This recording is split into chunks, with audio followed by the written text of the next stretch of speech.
बिस्मिल्लाहिर्रहमानिर्रहीम। व्यूअर्स, हम chapter number 4 में सिस्टम ऑफ इक्वेशन सॉल्व कर रहे हैं। उसमें अब केस 2 डिस्कस करते हैं, जिसमें दोनों ही इक्वेशंस क्वाड्रेटिक इक्वेशंस हैं टू वेरिएबल्स में। उनको कैसे सॉल्व करना है ये देखें। 2x² is equal to 6 + 3y², ये क्वाड्रेटिक इक्वेशन है in two variables x and y। 3x² - 5y² is equal to 7, ये भी क्वाड्रेटिक इक्वेशन है इन टू वेरिएबल्स। अब ये जो क्वाड्रेटिक इक्वेशंस हैं इन टू वेरिएबल्स, इनकी भी आगे टाइप्स आएंगी और उनके अकॉर्डिंगली हमें इनको सॉल्व करना है। तो ये जो इक्वेशंस हैं दोनों, इनमें तो हम एक वेरिएबल को पहले एलिमिनेट कर सकते हैं बड़ी आसानी से। इनको वैसे हम प्योर क्वाड्रेटिक भी कहते हैं। प्योर क्वाड्रेटिक इस तरह कहते हैं कि इसमें x² y² है और x y वाली टर्म मौजूद नहीं है, x × y या सिंपल x या अकेला y मौजूद नहीं है। तो इस किस्म की इक्वेशंस को सॉल्व करने के लिए हम एक वेरिएबल एलिमिनेट करेंगे। आप अगर y को एलिमिनेट करना चाहें तो आप y² के कोएफिशिएंट सेम करेंगे दोनों इक्वेशंस में। और वो अगर गौर करें, इधर आपके पास क्या है, 3y² है।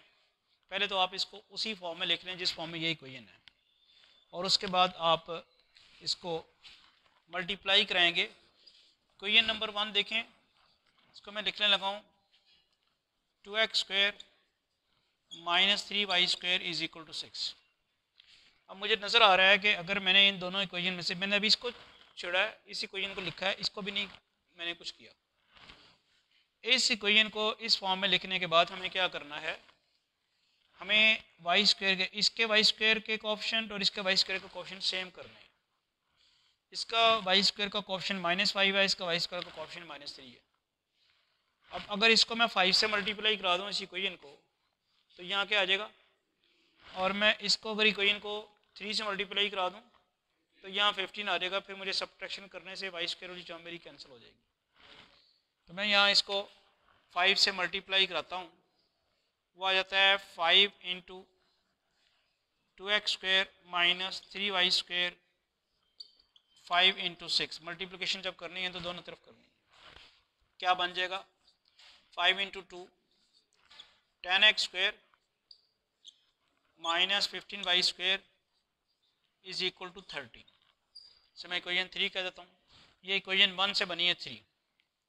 अब इक्वेशन नंबर 2 में भी यहाँ आपने 15 बनाना है, तो इक्वेशन नंबर 2 को आप 3 से मल्टीप्लाई कराएं। यहाँ लिखें 3 × इक्वेशन नंबर 2 इम्प्लाइज, तो ये बनेगा 3 × 3 9x², 3 × 5 -15y² और 3 × 7 क्या बन जाएगा, 21। ये स्टेप सबको समझ आ गया। मैंने जो इक्वेशन नंबर 1 थी उसको सिंप्लीफाई करके ऐसे लिख लिया, फिर इसको 5 से मल्टीप्लाई करा दिया, फिर इक्वेशन नंबर 2 को 3 से मल्टीप्लाई कराया। 3 3 9x² - 15y² इज इक्वल 21। अब जब हम सब्ट्रैक्शन करते हैं तो 10x² - 9x² किसके इक्वल है, x² के। 15y² माइनस और ये प्लस 15y² कैंसिल हो गया। इधर 30 माइनस ये 9 आ गया, ठीक है। अब x² 9 आया, तो x की वैल्यू क्या होगी, +-3। कैसे आई x की वैल्यू +-3, स्क्वायर रूट लिया, ठीक है।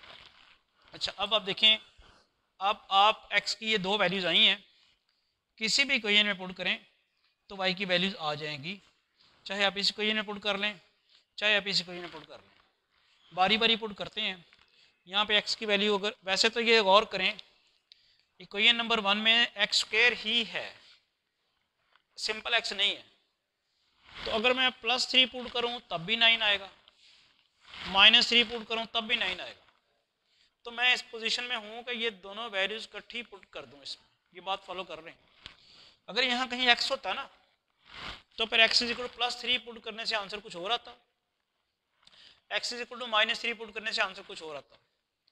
लेकिन लकीली इस इक्वेशन में तो x² है, उसमें अगर आप +3 पुट करें तब भी आंसर 9 आएगा, -3 पुट करें तब भी आंसर 9 आएगा। तो फिर स्टेप शॉर्ट करते हैं कि दोनों वैल्यूज़ इकट्ठी पुट कर देते हैं। तो यहाँ लिखते हैं putting these values in 1, putting these values of x इन 1। जब आप इनको इक्वेशन नंबर 1 में पुट करते हैं तो 2 into plus minus 3 square 6 plus 3y square, ये प्लस 3 का स्क्वायर भी 9 आएगा, माइनस 3 का स्क्वायर भी 9 आएगा। 9 6 प्लस 3y स्क्वायर, 9 2 ज़ार 18, 6 प्लस 3y स्क्वायर, यहाँ आ गया 18 minus 6 is equal to 3y square.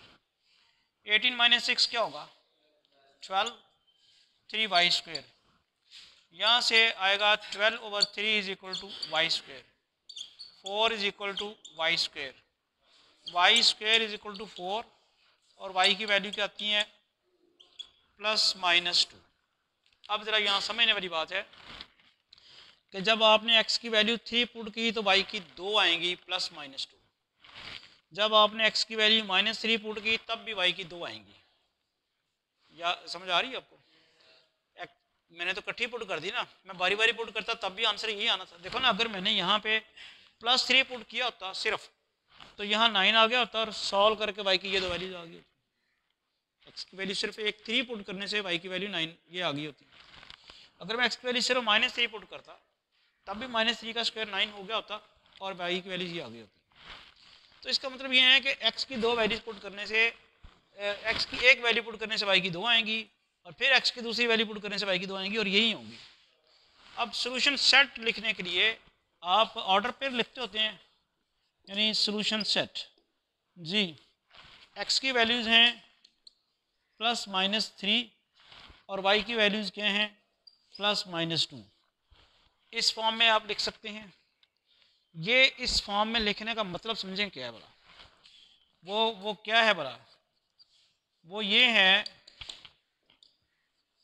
कि x की वैल्यू 3 पुट की तो y की आनी है प्लस माइनस 2, x की वैल्यू माइनस 3 पुट की तो y की आनी है प्लस माइनस 2। इसका मतलब क्या है कि सॉल्यूशन सेट इस फॉर्म में लिखा जाएगा 3 2 3 minus 2 minus 3 2 and minus 3 minus 2। ये इस तरह लिखा जाएगा। 4 वैल्यूज होंगी सॉल्यूशन की, 3 2 3 माइनस 2 माइनस 3 2 और माइनस 3 माइनस 2।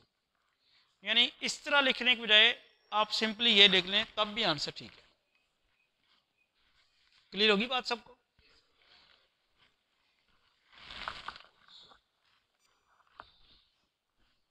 नेक्स्ट एक्सरसाइज 4.9 का क्वेश्चन नंबर 2 है 8x square is equal to y square x square plus 2y square is equal to 19। तो ये भी जिस तरह पिछला क्वेश्चन आपने सॉल्व किया, ये भी दोनों प्योर क्वाड्रेटिक क्वेश्चंस हैं। तो आप इसमें भी वाई स्क्वायर के कोएफिशिएंट सेम करें। जो इक्वेशन नंबर 1 है उसको अगर आप 2 से मल्टीप्लाई कराते हैं तो वो बनता है 16x square is equal to 2y square. मैंने 2 से क्यों मल्टीप्लाई कराया इसको देखते हुए करवाया। तो इसके बाद आप इसको ऐसे भी लिख सकते हैं 16x square minus 2y square is equal to 0 और इक्वेशन नंबर 2 को रीराइट करें, वो आता है x square plus 2y square is equal to 19। तो अब इन दोनों को ऐड करें, अगर आप 2y स्क्वायर से कैंसिल हो गया, ये क्या बनता है आपके पास 17x square is equal to 19। Add किया मैंने, ठीक है। यहाँ से x स्क्वायर की वैल्यू क्या आ जाती है 19 ओवर 17 और x की वैल्यू क्या आएगी plus minus under root 19 over 17। ये x की वैल्यूज आ गई। दोबारा देखें x की अब भी 2 वैल्यूज आई हैं। अब जैसे पिछला क्वेश्चन हमने सॉल्व किया, यहाँ भी सिचुएशन ऐसी ही है, चूँकि दोनों प्योर क्वाड्रेटिक इक्वेशंस हैं तो ये वाली एक्स की वैल्यूज़ जो हैं किसी भी इक्वेशन में पुट करें तो वाई के आंसर्स आ जाएंगे। इनको हम अगर इक्वेशन नंबर 1 में पुट करें, putting these values of X in 1, तो 8 एक्स की वैल्यू है प्लस माइनस इसका फिर स्क्वायर आ जाएगा। 8 तो अपनी जगह, एक्स की वैल्यू पुट की plus minus √19/17 square is equal to y square. ये क्या बनता है 19/17 is equal to y square. ठीक है, अब ज़रा मुझे अब मल्टीप्लाई करा दें 19 को 17 से, 19 को 8 से, क्या बनता है कैलकुलेटर की मदद से ज़रा मल्टीप्लाई कराएं। तो जब 8 को 19 से मल्टीप्लाई कराया तो 152 आया। अब y का जब हम स्क्वायर रूट लेते हैं, वाई स्क्वायर का दोनों तरफ, तो ये आता है प्लस माइनस 152/17 अंडर रूट। अपन देखना है कि 152 में कोई ऐसा फैक्टर मौजूद है जो परफेक्ट स्क्वायर हो, और मुझे लग रहा है कि 152 4 पे डिवाइड हो जाता है, यानी ये आएगा प्लस माइनस 4 इंटू, यही आता है 4 3 ज़ा 12, 4 पे डिवाइड होता है कि नहीं होता, 4 3 ज़ा 12 और 2 बचता है। ये आपने ज़रा 19 को मल्टीप्लाई जो कराया है, उस 19 को जब मल्टीप्लाई कराया 8 के साथ, तो ये हमने डिवाइड किया है 152 को 4 पे, तो 38 आता है। 4 3 ज़ा 12, 3 आ गया, 2 कैरी किया, 4 8 ज़ा 32। तो हम इसको फिर लिख सकते हैं 152 को 4 इंटू 38/17, तो वैसे रहेगा अंडर। ये इसका फ़ायदा भी ये होगा कि 4 को अगर हम स्क्वायर रूट से बाहर ले जाएं तो 4 अंडर रूट 38/17 अंडर रूट, ये बन जाएगा प्लस माइनस 2 38/17 अंडर रूट। अब आपके पास जो x की वैल्यूज़ थी वो तो आई हुई हैं प्लस माइनस √19/17, और y की वैल्यू आई है ये। तो सॉल्यूशन सेट जो है वो आप लिखेंगे तो क्या लिखेंगे, plus minus 19/17 under root, order pair की फॉर्म में लिखना है, पहले x की वैल्यू और फिर प्लस माइनस 2 38/17 अंडर रूट।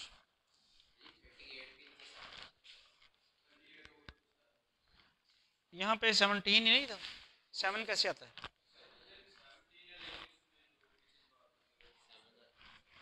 पीछे फिर जवाब गलत है ना, 7 कैसे आ सकता है, तो 17 तो वैसे ही प्राइम नंबर है, तो वो तो किसी से कटना ही नहीं है, तो वो तो वैसे ही रहना, तो यही आंसर ठीक है।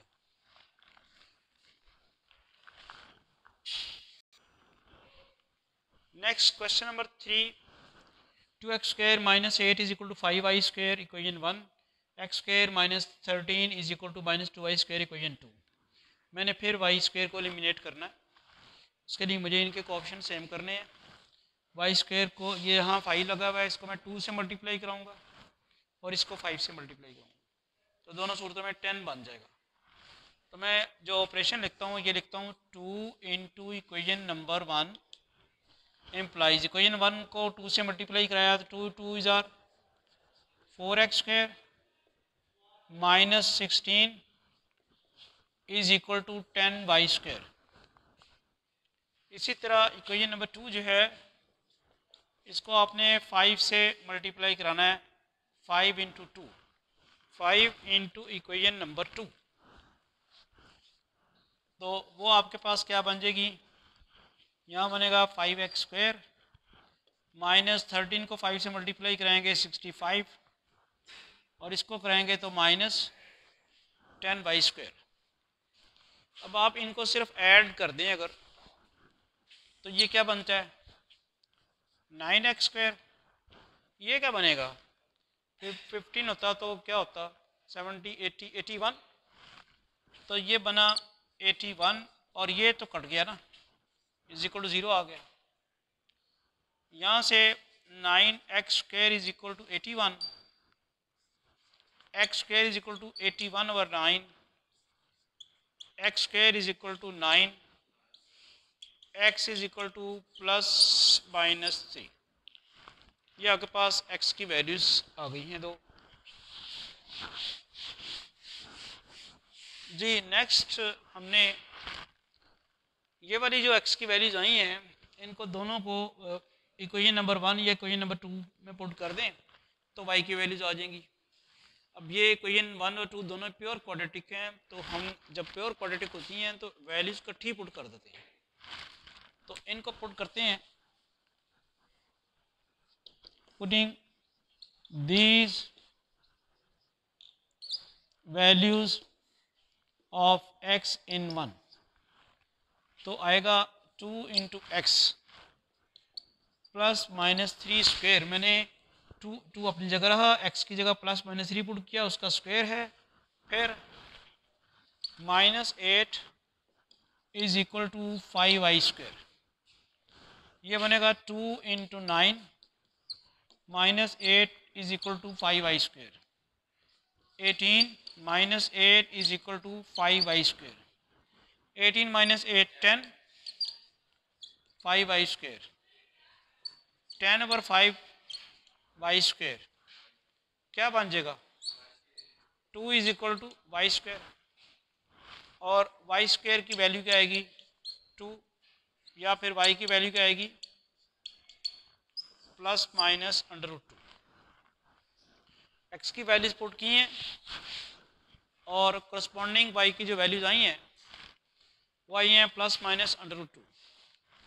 सॉल्यूशन सेट लिखते हैं। जी बताएं ज़रा सॉल्यूशन सेट क्या होगा फिर। x की वैल्यूज +-3, y की वैल्यू ±√2। आप इसको इस तरह भी लिख सकते हैं 3